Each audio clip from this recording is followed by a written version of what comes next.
19 کا عدد قرآن کا خفیہ انٹرلاک سسٹم۔ اس کی بدولت قرآن میں ایک الف کو بھی کم یا زیادہ نہیں کیا جا سکتا۔ آئیے کمپیوٹر کے کچھ ایسے کارناموں کو دیکھیں اور سوچیں کہ زمانہ تو کسی چیز کو ایجاد کر کے اپنا کارنامہ سمجھتا ہے، مگر ان کا ایجاد کردہ کارنامہ خود خدا کی ملکیت اور اس کی بادشاہت کا ثبوت فراہم کرتا ہے۔ اسی طرح کمپیوٹر کی ایجاد نے بھی خدا کی کتاب کو صرف اسی کی کتاب ہونے کی دلیل پیش کی ہے۔ مصر کے سائنسدان ڈاکٹر ارشاد خلیفہ نے سال ہر سال محنت کی اور ریسرچ و تحقیق کی بنیاد پر الیکٹرانک آلات سے جو نتیجہ اخذ کیا ہے وہ بے انتہا حیرت انگیز ہے۔ انہوں نے قرآن کریم کی ہر سورہ کے ابجدی اعداد و شمار بھی فراہم کیے ہیں۔ سورتوں کے حروف، اعراب، آیات وغیرہ کی تعداد نوٹ کر کے لاکھوں کی تعداد میں ڈیٹا کمپیوٹر میں فیڈ کیا، اور یہ عمل انہوں نے قرآن کریم کی کل 114 سورتوں پر لاگو کیا تو معلوم ہوا کہ قرآن کریم کے حروف اور سورتوں اور آیات میں ایک گہرا تعلق اور سائنسی رشتہ بسم اللہ الرحمن الرحیم سے ہے۔ یعنی بسم اللہ الرحمن الرحیم میں کل 4 الفاظ ہیں: اسم، اللہ، الرحمن، الرحیم۔ ان چاروں الفاظ کو پورے قرآن میں تحقیق کر کے کمپیوٹر میں فیڈ کر دیا اور یہ نتیجہ نکلا کہ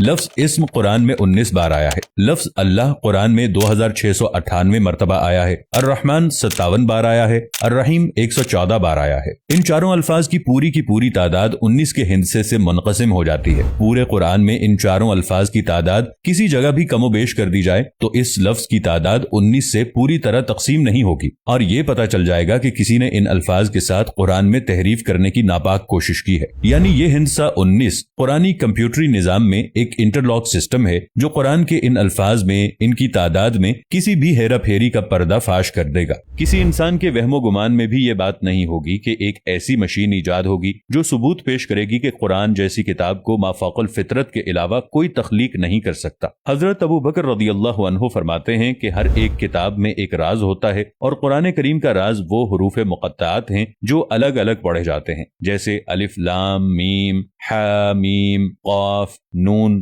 وغیرہ۔ 19 کا یہ ہندسہ جس کے بارے میں ہم بیان کر رہے ہیں، یہ بذات خود قرآن حکیم کی لفظی ترکیبات کے اعجاز کا روشن ثبوت ہے، اور اس سے یہ سچائی سامنے آتی ہے کہ چاہے جیسی بھی جدید ترین مشین ایجاد کر لی جائے، وہ قرآن کی حقانیت کو بیان کرے گی، کیونکہ پورے قرآن مجید کے حروف ایک خاص حساب کے مطابق ہیں۔ لاکھوں حروف میں سے صرف ایک کا فرق بھی اس کے حساب کو بگاڑ دیتا ہے۔ حساب کی اس حد تک درستی اس دور میں مسلم اور غیر مسلم دونوں کے لیے ایک طرف تو یہ ثبوت فراہم کرتی ہے کہ قرآن مجید 1450 سال گزر جانے کے بعد بھی ہر قسم کی تحریف سے پاک ہے۔ اس ہندسے 19 کے بارے میں خود قرآن کریم میں ارشاد ہوا ہے کہ اس کے اوپر 19 ہیں۔ کچھ علماء نے ترجمہ کیا کہ اس پر 19 فرشتے مقرر ہیں، سورہ 74 آیت نمبر 30۔ مگر یہاں ہندسے 19 کی اہمیت کو اجاگر کرنا مقصود ہے۔ یہ بات بالکل واضح ہے کہ قرآن کریم میں کل 114 سورہ ہیں جو ہندسے 19 سے پوری طرح تقسیم ہو جاتی ہیں۔ اللہ نے اس نقطے پر بھی قرآن کی حقانیت کو واضح کیا ہے، وہ یہ کہ 114 سورہ میں سے ایک سورہ توبہ کے شروع میں بسم اللہ الرحمن الرحیم نہیں ہے،